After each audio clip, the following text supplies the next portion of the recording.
Ma'am साहब, इस जगह पे आपका क्या काम है? ये जानना तुम्हारे लिए जरूरी नहीं है। जाओ, जहाँ रुकने के लिए बोला वहाँ वेट करो। ठीक है, जैसी आपकी मर्जी।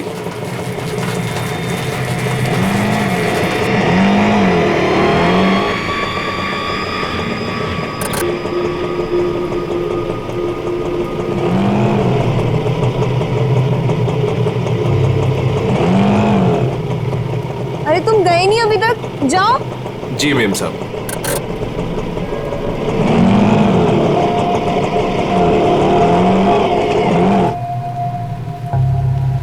हेलो विशाखा, मैं करिश्मा बोल रही हूँ। मैं एमजी रोड के यहाँ कंस्ट्रक्शन बिल्डिंग पे खड़ी हूँ। मुझे तुमसे तुम्हारी शादी के बारे में बहुत ज़रूरी बात करनी है।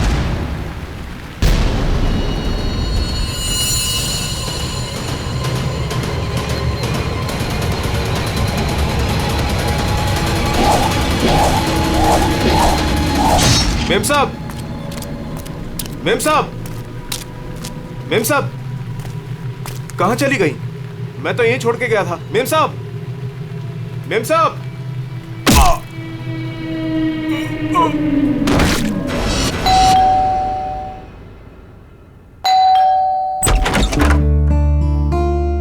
अरे आप इतनी जल्दी आ गए ऑफिस से? आज हाँ, आज काम कुछ कम था। ये लो, आते आते तुम्हारे लिए कुछ साग सब्जियां लाया हूँ और इसे फ्रीजर में रख दो। विशाखा के लिए लाया हूँ, उसे आइसक्रीम पसंद है ना? आज आपकी लाडली ये खाने वाली नहीं है। पर क्यों? आज सुबह से ही उदास है, खुद को कमरे में बंद कर रखा है और खाना भी नहीं खाया उसने। तुमने उसे कुछ कह दिया क्या? मैं क्या कहूँगी, लेकिन हाँ, आज सुबह किसी का फोन आया था।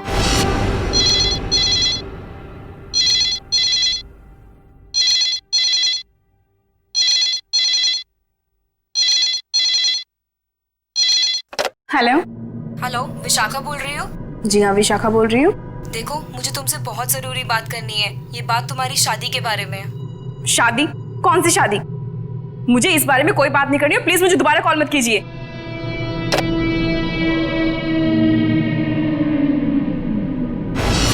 अरे इतनी मुश्किल से तो 2 हफ्ते पहले टूटी हुई शादी को भूल पाई थी, और फोन करके उसके जख्म किसने हरे कर दिए? बहुत पूछा मैंने कि किसका फोन था, लेकिन रोई जा रही है, जवाब ही नहीं दे रही है। मैं देखता हूँ, तुम चिंता मत करो। विशाखा, विशाखा बेटे, विशाखा बेटे, दरवाजा खोलो। विशाखा, दरवाजा खोलो। विशाखा! ये दरवाजा क्यों नहीं खोल रही है? रोने की आवाज भी नहीं आ रही। कहीं उसने कुछ? अरे तुम विशाखा को नहीं पहचानती क्या? वो ऐसा कुछ नहीं करेगी। विशाखा बेटा, दरवाजा खोलो बेटे। विशाखा, दरवाजा खोलो। विशाखा! विशाखा?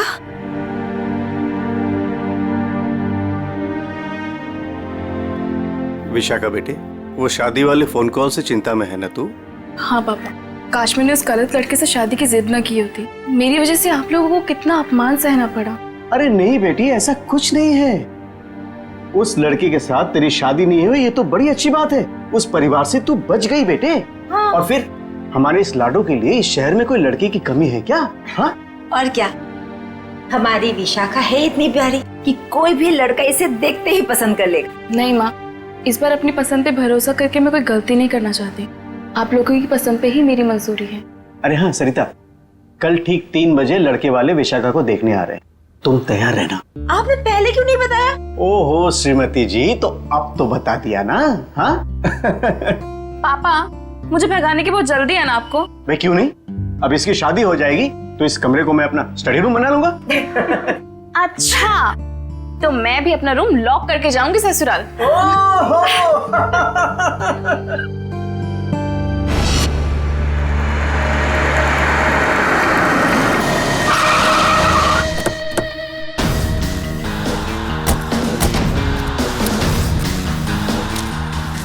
भाई साहब, मैं यहाँ का बचपन, मैंने ही आपको फोन किया था। लाश कहाँ पर है? जी उस तरफ।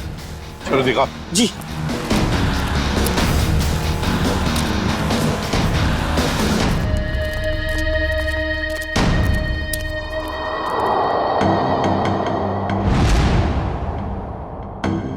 ये ईंटें निकालो।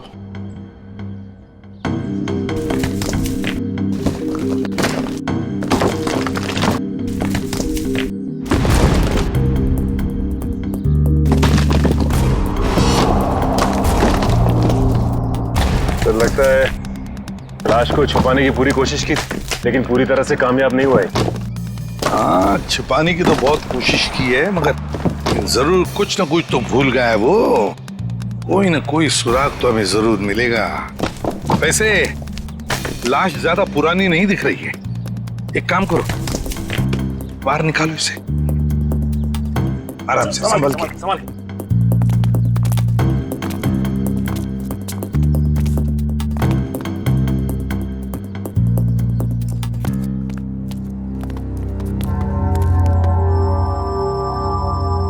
ये देखो, बड़ी बेरहमी से मारा है इसे। सामने से सीधे चाकू घोंप दिया सीने में। हाँ सर, देख के लगता है कि इसे चीखने चिल्लाने का मौका ही नहीं मिला। ये देखो, इसके सिर के पीछे भी चोट है। लगता है जिसने भी ये किया है ना, शायद पीछे से आकर इस रिक्शा वाले के सिर पर पीछे से हमला किया, वार किया। ये बेचारा मुड़ गया हमलावर को देखने के लिए, तो सामने से चाकू घोंप दिया।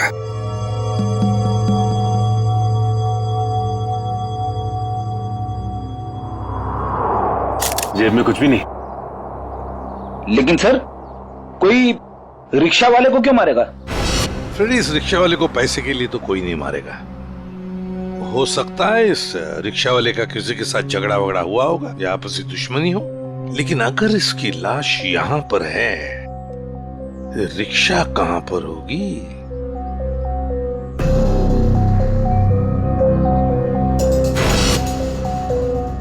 सर, हाँ सर ये देखिए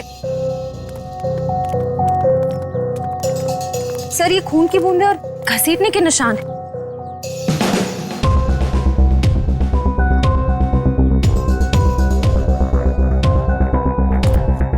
ये देखो, लगता है जिसने भी ये किया है, इस रिक्शा वाले को यहां से घसीट कर वो लेकर गया वहां ईंटों में छुपाने के लिए। वो क्या है?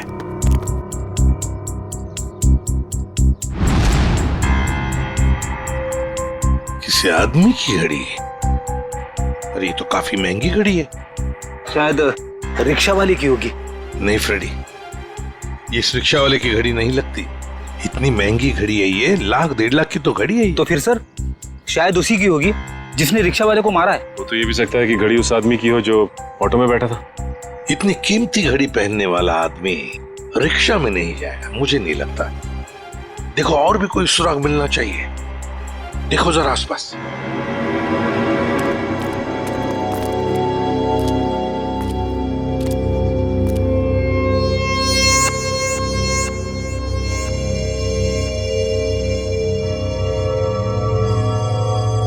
अरे सर, कुछ मिला? हाँ सर, किसी लड़की की ये डायमंड इयररिंग मिली है, यहाँ नीचे गिरी हुई थी। इयररिंग? इसका तो एक ही मतलब हो सकता है, जब ये हादसा हुआ तब कोई लड़की यहाँ पर मौजूद थी। तो खून लड़की ने किया? सचिन, पता नहीं खून किसने किया, लड़की ने या और किसी ने, लेकिन एक बात तो जरूर है कि ये लड़की उस रिक्शा वाले के साथ मौजूद थी। सर, हो सकता है ये लड़की उस ऑटो वाले की सवारी थी। लेकिन लड़की यहाँ ऐसी जगह क्या करने आई थी? कुछ ना कुछ तो और ही चक्कर है। जो भी हो, उस हादसे में जरूर हाथापाई हुई होगी, जिसकी वजह से वहां पर वो घड़ी मिली और अब ये इयररिंग। ये केस तो बहुत पेचीदा हो गया। इतने सारे सवाल लेकिन जवाब इतने कम। सारे सवालों का जवाब इसी बिल्डिंग में है। इस बिल्डिंग को अच्छी तरह से छान मारते। Let's go.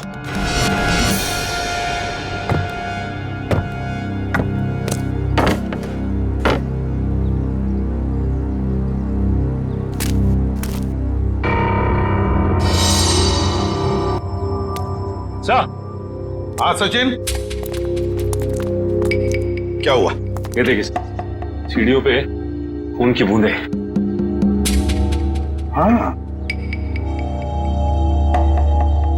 ये देखो, सर ये तो बहुत ही अजीब बात है। लाश वहां पर और खून की बूंदें यहाँ। मुझे तो कुछ और ही आ रहा है दिमाग में। कहीं और एक लाश तो नहीं इस बिल्डिंग में? ऊपर चलकर देखते हैं, देखते ही ये खून के धब्बे कहां तक है।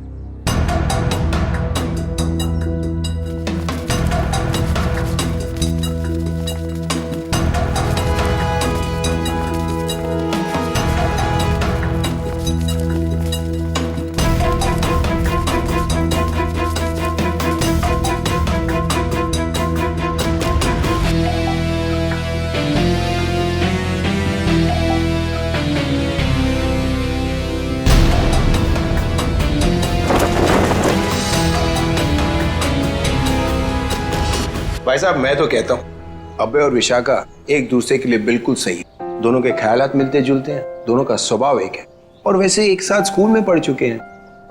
बेटा तुमने हमें बताया नहीं कि तुम अभय को पहले से जानती हो? नहीं पापा, अभय मेरी क्लास में नहीं थे। वो क्या है ना अंकल, हम दोनों की क्लासेस सेम थी पर सेक्शन अलग अलग थे। आप सेक्शन ए में थी और मैं सेक्शन सी में था। बात यह है ना जी, अभय के लिए एक से बढ़कर एक खानदान से रिश्ते आ रहे हैं, लेकिन इससे मना कर दिया है। स्कूल के वक्त से ही आपकी बेटी से प्यार करता है, लेकिन कह नहीं पाया, इसलिए आज मुझे आना पड़ा कहने के लिए। पापा प्लीज, आप मुझे एम्बैरेस कर रहे हैं। नैना और अनुष्का कैसे हैं? स्कूल टाइम से तुम्हारे बेस्ट फ्रेंड हुआ करते थे वो लोग। हाँ, नैना भी बेंगलोर में जॉब कर रही है और अनुष्का की रिसेंटली शादी हो गई है मसूरी में। सुना है बहुत ही खूबसूरत जगह है वो। जी। वैसे तो साउथ अफ्रीका भी बहुत ही सुंदर जगह है। 25 साल पहले हमने हमारे हीरो का बिजनेस वहां शुरू किया था और आज यहाँ तक ले आए उसे। आप लोग बैठिए, मैं आप लोगों के लिए चाय वगैरह लेकर आती हूँ। आप लोग बैठिए, हम आते हैं।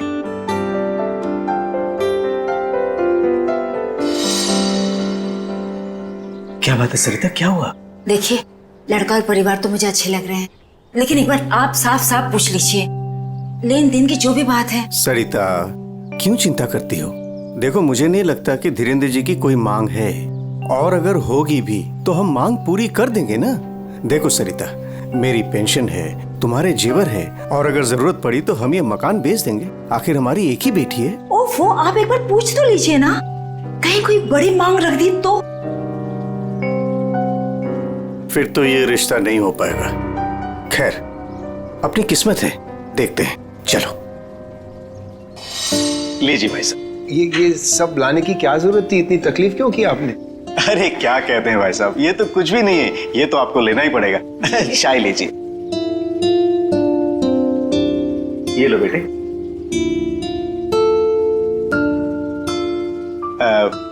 भाई साहब अगर आप बुरा न माने तो कुछ देर हम लोग बाहर चल के आपस में बात कर लेते हैं। अरे इतने में बच्चे भी एक दूसरे से बात कर लेंगे। अरे ये तो बहुत अच्छी बात है, चलिए।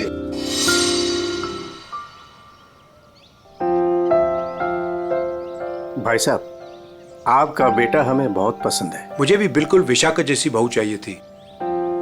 अगर विशाखा अभय को पसंद उसकी फिक्र आप मत कीजिए, हमारी मंजूरी में ही उसके यहाँ है। ये तो बड़ी अच्छी बात है, तो मैं बात पक्की समझूं? जी जरूर। धीरेन्द्र जी, अगर आपकी कोई मांग हो तो आप मुझे। ये कैसी बात कर ली आप लोगों ने? अरे भाई, भगवान का दिया हुआ सब कुछ है हमारे पास। आपकी बेटी सिर्फ 2 जोड़ी कपड़ों में चाहिए, ये आप कर पाएंगे या नहीं? मुझे समझ में नहीं आता कि मैं आपका ये कर्ज कैसे चुका पाऊंगा। लेकिन हमारी एक शर्त है। शर्त? ये शादी 2 दिनों में हो जानी चाहिए। 2 दिनों में शादी की तैयारियां हम कैसे कर सकते हैं? देखिए, ये हमारी एक ही बेटी है, हम चाहते हैं कि उसकी शादी बड़े धूमधाम से हो, इसलिए थोड़ा अगर आप हमें वक्त दे दे तो। देखिए भाई साहब, मैं आपकी बात समझता हूँ, लेकिन 3 दिनों के अंदर मुझे साउथ अफ्रीका पहुंचना है। सिर्फ मेरे बेटे की वजह से मैं अपना पूरा कारोबार छोड़ के आया हूँ। अगर आप ये नहीं कर पाओगे तो ये रिश्ता नहीं होगा। हाँ? सोच लो आप लोग।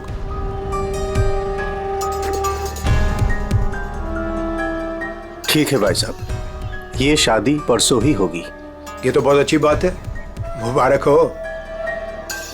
देखिए, आप शादी की तैयारियां कीजिए, पैसे की चिंता न कीजिए, वो हम करेंगे। जी।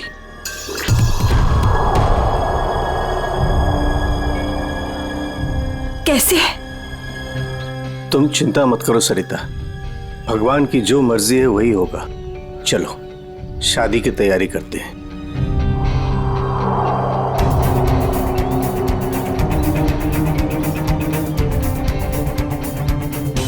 पता नहीं मुझे ये सब ठीक क्यों नहीं लग रहा है। शादी ब्याह जैसी चीज जल्दबाजी में करना, कहीं हम गलत निर्णय तो नहीं ले रहे?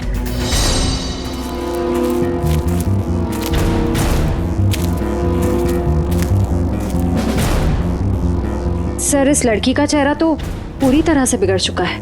इसकी पहचान करना बहुत मुश्किल होगा। और सर, लड़की के पास से ना ही कोई आइडेंटिफिकेशन मिला है, ना ही कोई मोबाइल। तो लाश को देख के लगता है कि इसकी और उस ऑटो ड्राइवर की मौत लगभग एक ही वक्त हुई है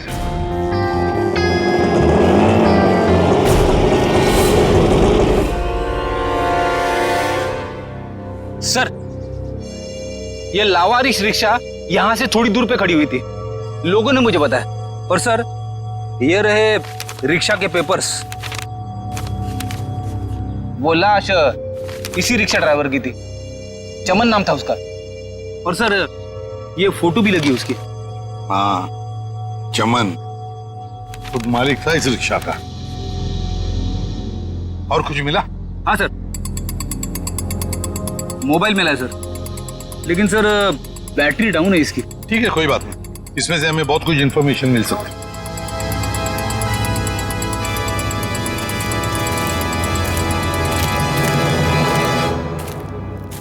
वॉचमैन होना यहाँ के। कैसी ड्यूटी करते हो? दो खून हुए यहाँ पर। साहब जी, ये सब कैसे हुआ? मुझे नहीं पता चला। चुप, नाटक बंद। जरा याद करके बताओ, क्या कोई आया था यहाँ पर इस रिक्शा में से? कोई नहीं आता इस रिक्शा से। ये कैसे हो सकता है? हाँ? कोई बिल्डिंग से ऑटो दूर क्यों खड़ा करेगा? बताओ कौन आया था? हाँ साहब जी, याद आया, जब मैं खाना खाने गया था ना, जरूर कोई आया होगा। झूठी करते हो।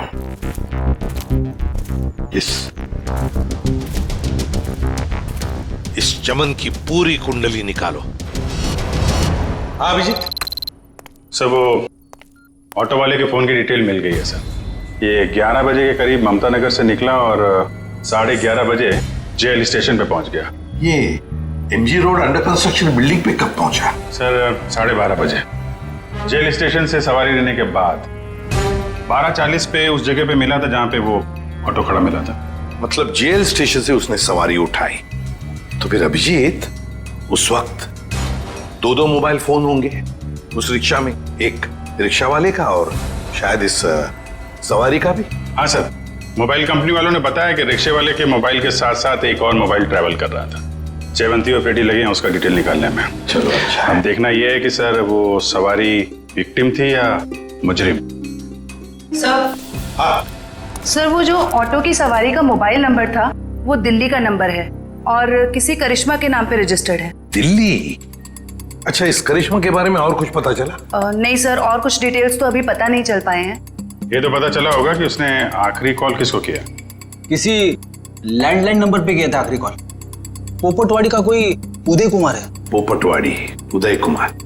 पंकज, काम करो, इस दिल्ली वाली करिश्मा के सारे डिटेल निकाल लो, पूरे के पूरे डिटेल। और अभिजीत, इस पोपटवाड़ी के उदय से मिल लेते हैं, पता तो चले ऐसी भी क्या बातें हो रही थी करिश्मा और उसके बीच में। इसका चेहरा तो बहुत बुरी तरह से बिगड़ गया है, एकदम तहस नहस हो गया है। सर, इनके फेस को हम रिकंस्ट्रक्ट नहीं करवा सकते? बहुत मुश्किल काम है तारिका, बहुत वक्त लगेगा। हाँ, लेकिन एक बात जरूर पता चल गई। ये पता चल गई कि ये काम क्या करती थी। क्या काम? तारिका, ये लड़की एक नर्स थी। नर्स?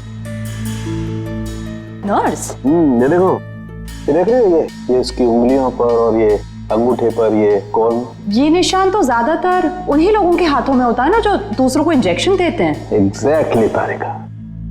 अब मुझे लगता है ये खून या तो किसी बदले की भावना से किया गया है या फिर कोई प्यार व्यार का चक्कर। प्यार व्यार का चक्कर? तुमको ऐसा लगता है तो तुम फोरेंसिक आते ही क्यों? तुम अब से मत आया करो हमारे लैब में प्लीज। ना अरे ये क्या? हाँ। और अभिजीत, तुम्हारे और मेरे बीच में जो भी था ना वो खत्म। प्यार का चक्कर। सीआईडी यहाँ सब कुछ ठीक तो है ना? देखिए आप फिक्र मत कीजिए, हमें पता है आपके घर में शादी का रस्म चल रहा है, लेकिन देखिए बात कुछ ज्यादा नहीं है, सिर्फ 2 मिनट की बात है। एक बात बताइए, कल लैंडलाइन पे कोई अनजान फोन आया था? हाँ, मेरी बेटी विशाखा ने फोन उठाया था। जरा बुलाइए ना विशाखा को। विशाखा बेटी 1 मिनट इधर आना। हाँ जी, 1 मिनट। जी पापा। बेटे ये हाय विशाखा, शादी मुबारक हो। Thank you. हम सीआईडी से हैं, मैं इंस्पेक्टर श्रेया। कल सुबह 10 बजे लैंडलाइन पे एक कॉल आया था। जी आया था। किसका फोन था? किसी करिश्मा का फोन था, बट मैं उसे नहीं जानती। अगर तुम उस लड़की को नहीं जानती हो तो उसने तुम्हें क्यों कॉल की? दरअसल वो मुझसे मिलना चाहती थी, पर मैंने उसे मना कर दिया। तुम तो कह रहे हो तुम उसे जानती तक नहीं, फिर भी वो तुमसे बात करना चाहती थी। कोई ना कोई तो वजह जरूर होगी, हैं? बताओ। शायद वो मेरी शादी के बारे में कुछ बात करना चाहती थी। क्या क्या बात करना चाहती थी? कुछ बताया उसने? जी, तब तक तो मुझे भी नहीं पता था कि मेरी शादी होने वाली है। वो शायद मेरी पिछली शादी के बारे में बात करना चाहती थी। मतलब विशाखा, तुम्हारी पहले भी एक शादी तय हो चुकी थी जो टूट चुकी है। देखिए प्लीज, अगर इस बारे में इस वक्त बात न करें तो अच्छा होगा। बड़ी मुश्किल से उस सदमे से ये उभर पाई है। प्लीज। पापा, इट्स ओके, मुझे उस बात से कोई फर्क नहीं पड़ता है। पर आप इस फोन कॉल के बारे में मुझसे इतने सवाल क्यों पूछ रहे हैं? दरअसल बात यह है कि करिश्मा नाम की उस लड़की का। अरे 1 मिनट में समझाता हूं। देखिए ये करिश्मा जिसने फोन किया था यहाँ पर, हम उससे मिलना चाहते हैं एक केस के सिलसिले में। ये करिश्मा कोई मुजरिम है क्या? क्या इसने कोई जुल्म किया है और ये मुझसे क्यों बात करना चाहती है? देखो करिश्मा मुजरिम है या नहीं ये अब तक तय नहीं हुआ है। खैर छोड़ो, आप लोग शादी की तैयारियां करो। और विशाखा, हम सब की तरफ से शादी मुबारक हो। Thank you.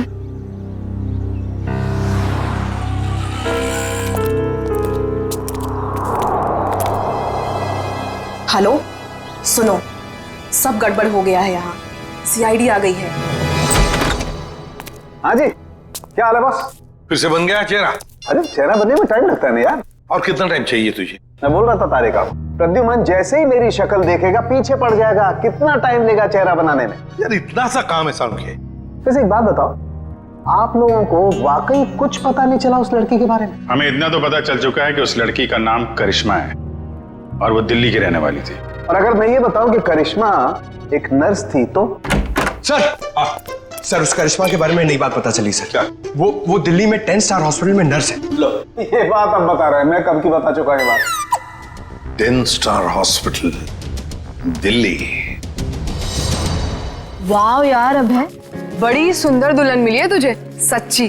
पता नहीं कहाँ से किस्मत लिखा के लाया है। अरे वो कहते हैं ना, लंगूर के हाथ में अंगूर। एग्जैक्टली।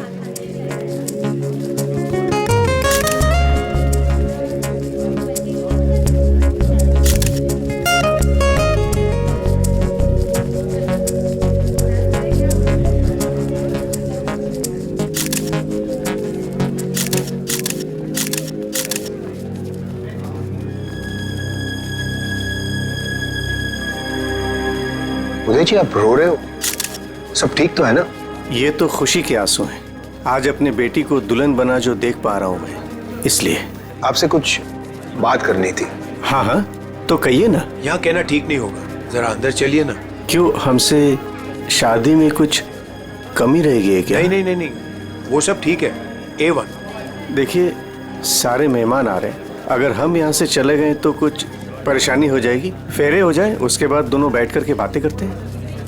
देखिए मेहमानों को छोड़िए, आप अंदर चलिए, वरना ये शादी नहीं होगी।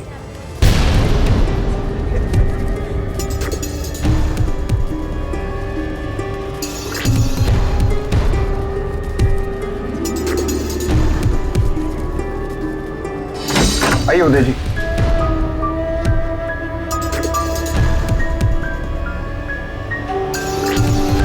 धीरेन्द्र जी बात क्या है आप बताइए ना। देखिए मेरी परेशानी बढ़ती जा रही है। अरे भाई परेशान होने की कोई बात नहीं, एक छोटी सी रिक्वेस्ट है। कैसी रिक्वेस्ट? आपको याद है मैं आपके घर आया था आपकी बेटी को देखने, और मैंने आपको कहा था मुझे दहेज बिल्कुल नहीं चाहिए। जी मुझे अच्छी तरह से याद है, आपने कहा था कि आपको दहेज नहीं चाहिए। तो अब क्या चाहिए आपको? मैं अपनी जुबान का पक्का हूँ, कहा ना दहेज नहीं चाहिए, दहेज नहीं लूंगा। हाँ मगर आपको दहेज नहीं चाहिए तो क्या चाहिए?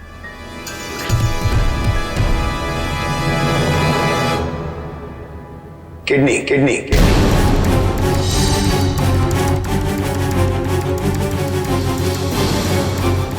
किडनी? पर किसकी? मैं शायद आपको बताना भूल गया कि मेरी तबीयत दरअसल ठीक नहीं रहती, और जल्द से जल्द अगर किडनी ट्रांसप्लांट नहीं हुआ तो मैं ज्यादा दिन नहीं बच पाऊंगा। Kidney transplant? देखिए, आपकी बेटी की शादी है और कुछ ही दिन बाद उसका ससुर यानी कि मैं मर जाए तो आपको कैसा लगेगा?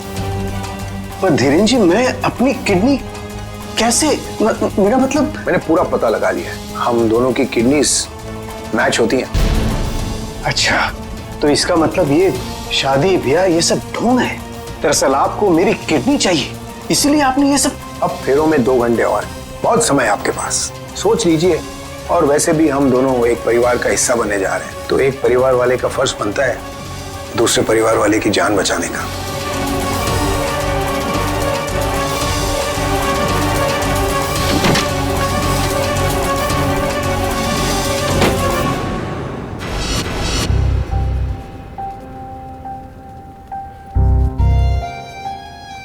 आपको दहेज नहीं चाहिए तो क्या चाहिए?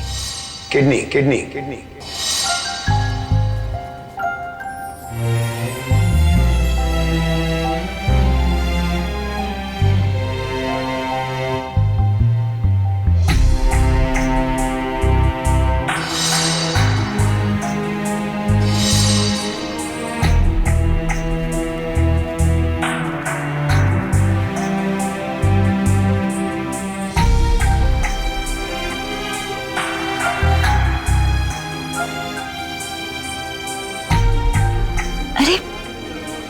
चले गए थे आप?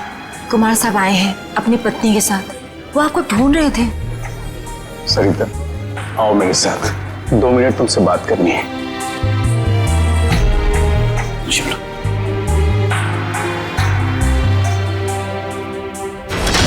आओ सरिता।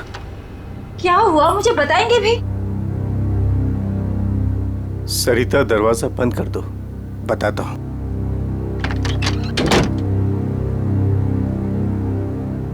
अभी तो बताइए, मुझे बहुत घबराहट हो रही है। धीरेन्द्र जी ने मुझसे कुछ मांगा है। पता था मुझे कि ये शादी दहेज लिए बिना हो ही नहीं सकती।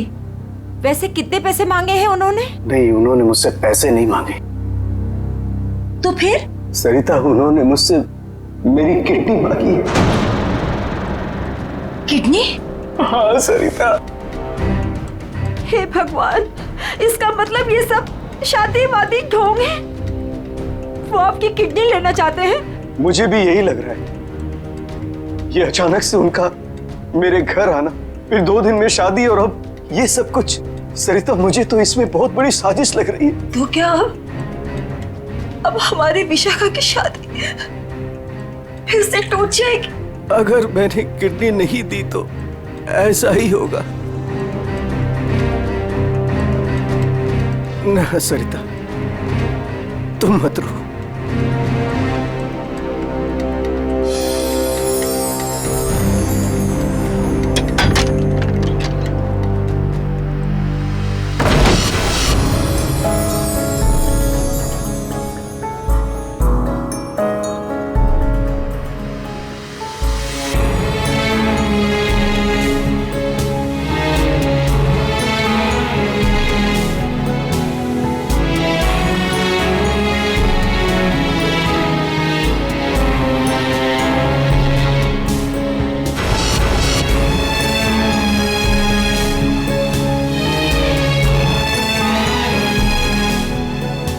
सारे मेहमान आ चुके हैं, और अगर इस बार भी हमारी विशाखा की शादी नहीं हुई तो वो पूरी तरह टूट जाएगी। एक जख्म तो वो पहले ही खा चुकी है, लेकिन अब दोबारा वो बर्दाश्त नहीं कर पाएगी। मैं जानता हूं सरिता, तुम ठीक कह रही हो, इसलिए मैंने सोच लिया है, मैं अपनी किडनी दूंगा। हाँ सरिता। नहीं, अगर आपने किडनी दे दी तो आपका क्या होगा? मुझे कुछ नहीं होगा सरिता। और वैसे भी इंसान के शरीर में 2 किडनियां होती है जिससे उसका शरीर चलता है, लेकिन फिर भी इंसान एक किडनी के सहारे जी सकता है। मुझे ये सब कुछ ठीक नहीं लग रहा है। अगर कुछ ऊंच नीच हो गई तो मैं आपको खोना नहीं चाहती हूँ। नहीं सरिता, मुझे कुछ नहीं होगा, और अगर मुझे कुछ हो भी गया तो कम से कम मेरी आत्मा को ये सोचकर संतुष्टि तो मिलेगी ना कि मैंने अपनी बच्ची की खातिर उसके पैदाइश से लेकर के उसकी शादी तक सब कुछ किया। प्लीज।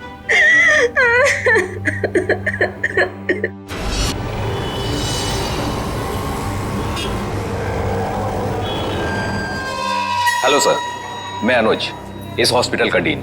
करिश्मा की मौत की खबर सुनकर आई एम शॉक्ड। वो बहुत ही काबिल नर्स थी। वैसे डॉक्टर साहब, एक बात समझ में नहीं आ रही है, ये करिश्मा ने अचानक से छुट्टी क्यों ली और फिर यहाँ से मुंबई चली गई? कोई खास वजह थी क्या छुट्टी लेने? उसने छुट्टी ली और यहाँ से चली गई। अब यहाँ से जाने के बाद वो कहाँ गई, किस लिए गई, इसके बारे में हमें कुछ नहीं पता। देखिए, हम लोग करिश्मा के घर गए थे, लेकिन वहां से कोई ज्यादा जानकारी मिली नहीं है। क्या आप बता सकते हैं कि यहाँ पे करिश्मा को कोई सामान वगैरह पड़ा है? आप चाहें तो करिश्मा का लॉकर देख सकते हैं। जी हाँ, जरा दिखाइए लॉकर। आइए। चलिए। अरे सर, इस लॉकर को देखकर मुझे मेरी नानी की अलमारी याद आ गई। वो भी अपना सारा सामान ऐसे ही ठूस ठूस के रखती थी। सर, ये तो किसी मरीज की मेडिकल रिपोर्ट है। किसकी फाइल है ये? देख। उदय कुमार। उदय? विशाखा के पिताजी उदय कुमार? कमाल है, इस फाइल को तो हॉस्पिटल के रिकॉर्ड रूम में होना चाहिए। ये करिश्मा के लॉकर में कैसे?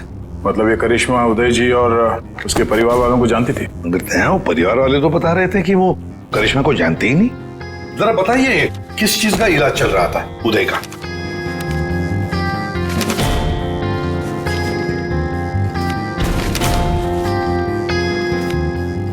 क्या डॉक्टर साहब, आपके चेहरे का रंग उड़ा हुआ क्यों है? उदय जी को फूड पॉइजनिंग थी और उनके सारे टेस्ट किडनी के करवाए गए हैं। क्या? बताइए यार, ये क्या चक्कर है? नहीं नहीं नहीं दया, कुछ ना कुछ तो गड़बड़ जरूर है, कुछ ना कुछ तो गड़बड़ है। अच्छा डॉक्टर साहब, इस करिश्मा का बर्ताव कुछ अजीब लगा आपको? मतलब कुछ गड़बड़ लगा आपको कभी? नहीं, ऐसा तो कुछ भी नहीं लगा। सर, ये देखिए। माय गॉड, तो ये बात है। क्या बात है उदय? अरे डॉक्टर चंद्रप्रकाश, आओ बैठो बैठो। ये अचानक क्या बात करना चाहते हो तुम मुझसे? और भाभी जी क्यों रो रही हैं? शादी में कोई मदद वगैरह चाहिए? डॉक्टर, शादी की कोई बात है ही नहीं। अच्छा, तुम ये फाइल मेरी देखो ना, मेरी मेडिकल फाइल। ये फाइल चेक करके बताओ कि क्या मैं अपनी एक किडनी डोनेट कर सकता हूँ? उदय, तुम्हारी बेटी की शादी हो रही है और इस वक्त तुम्हें ये सवाल सूझ रहा है? डॉक्टर, शादी न रुके इसलिए तो मैं ये बात पूछ रहा हूँ तुमसे। बताओ ना। क्या मतलब है? मतलब मैं बाद में तुम्हें समझाऊंगा। तुम पहले मुझे ये बताओ कि मैं एक किडनी के सहारे जी सकता हूँ या नहीं। बताओ डॉक्टर, मुझे प्लीज बताओ ना।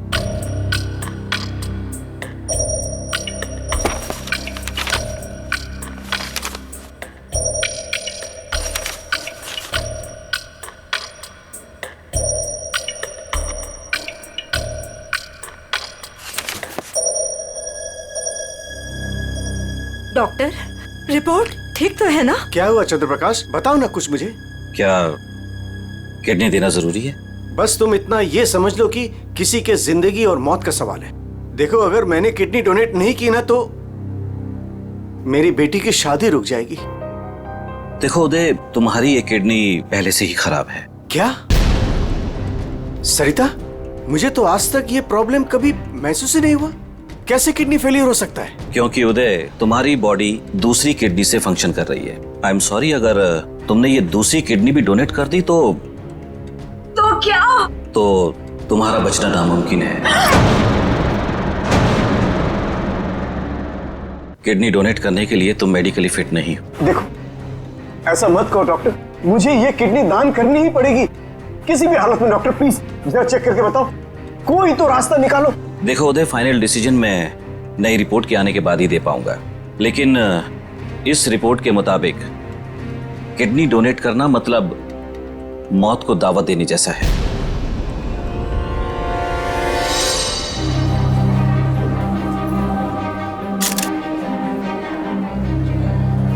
आओ। क्या हुआ माँ, आप परेशान लग रही हैं? नहीं, ऐसी कोई बात नहीं, फेरे का समय हो गया है, आओ।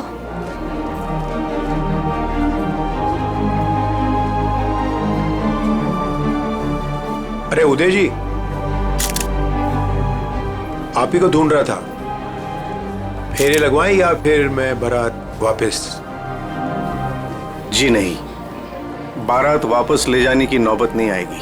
मुझे पता था, आप बड़े समझदार इंसान हो, सही डिसीजन लिया। और वैसे आप अपनी बेटी को इतना प्यार जो करते हो, आइए। यकीन नहीं आ रहा है दया, शादी के नाम पे ऐसी सौदेबाजी।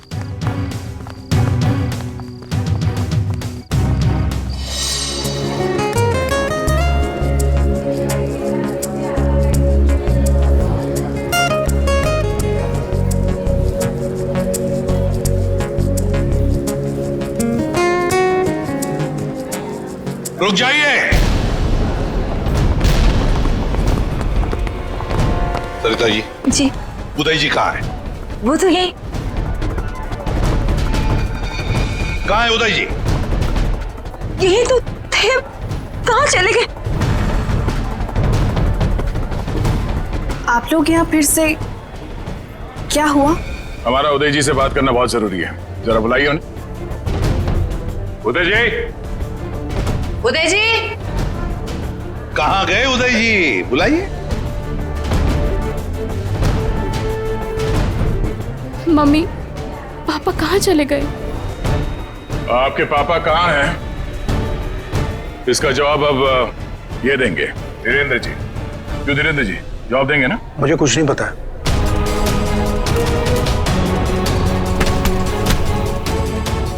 नहीं पता तो सड़क कहाँ रहे आप? हा? सर, मैंने कुछ नहीं किया सर, मैं तो इनका असली बेटा भी नहीं हूँ सर। मेरे पति को इन लोगों ने गायब करवाया होगा और किडनी के लिए ये लोग शादी तोड़ने की धमकी दे रहे थे। मॉम, आपने बात मुझे पहले क्यों नहीं बताई? आपके और पापा से बढ़कर मेरे लिए कुछ नहीं है। शर्म आनी चाहिए तुम्हें, शादी जैसे पवित्र बंधन के आड़ ऐसा घिनौना अपराध करते हुए। सर मैं मानता हूँ, इसी प्लान के जरिए मैंने किडनियों का व्यापार किया। क्या? शायद इसीलिए उन गुनाहों की सजा है कि मेरे खुद की किडनी बेकार हो गई। लेकिन इस बार सर, मैं खुद की जान बचाने के लिए कर रहा था। इसके लिए किसी और की जान चली जाए? अब बताओ, करिश्मा को क्यों मारा? सर मैंने करिश्मा को नहीं मारा, बल्कि वो तो मेरी मदद करती थी मरीज ढूंढने में। सर इस बार मैंने गैंग वालों को बताया बिगैर एक किडनी गायब कर दी। उसी बात को लेकर वो मुझे ब्लैकमेल कर रही थी कि वो बाकी गैंग वालों को और विशाखा को ये बात बता देगी। इसीलिए तुमने करिश्मा को मारा है? इसीलिए? नहीं सर, मेरा यकीन मानो, मैंने उसे नहीं मारा। मुझे लगता है कि सर उसके मौत के पीछे मेरे बाकी गैंग वालों का हाथ है। कौन है तुम्हारे साथी? कहाँ लेकर गए उदय को? किडनी निकलवाने। ऑपरेशन शायद शुरू भी हो गया होगा। कहाँ हो रहा है ये किडनी निकालने का ऑपरेशन?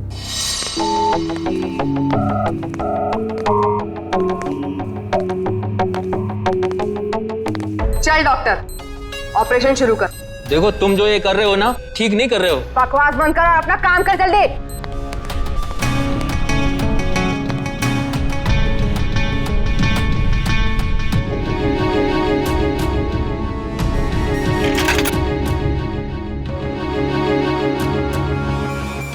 अबे जल्दी करना।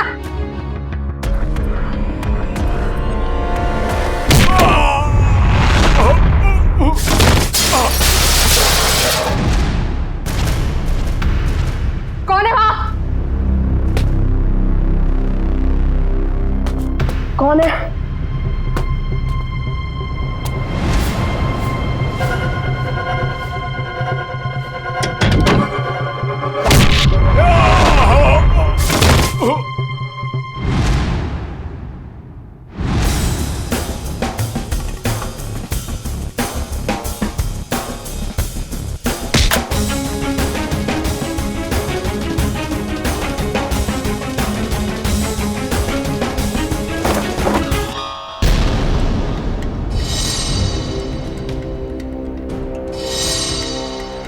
अपने जुर्म का इनाम तो लेती जाओ।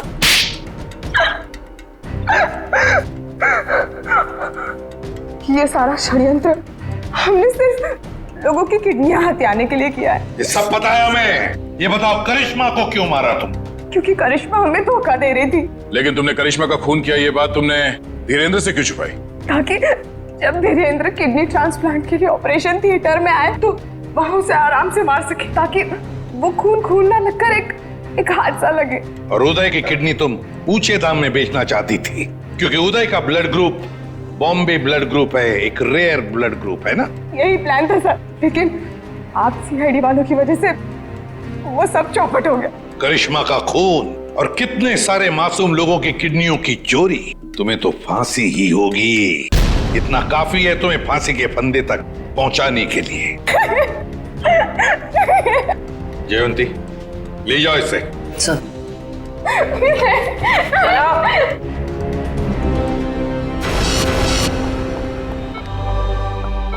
कैसे आप?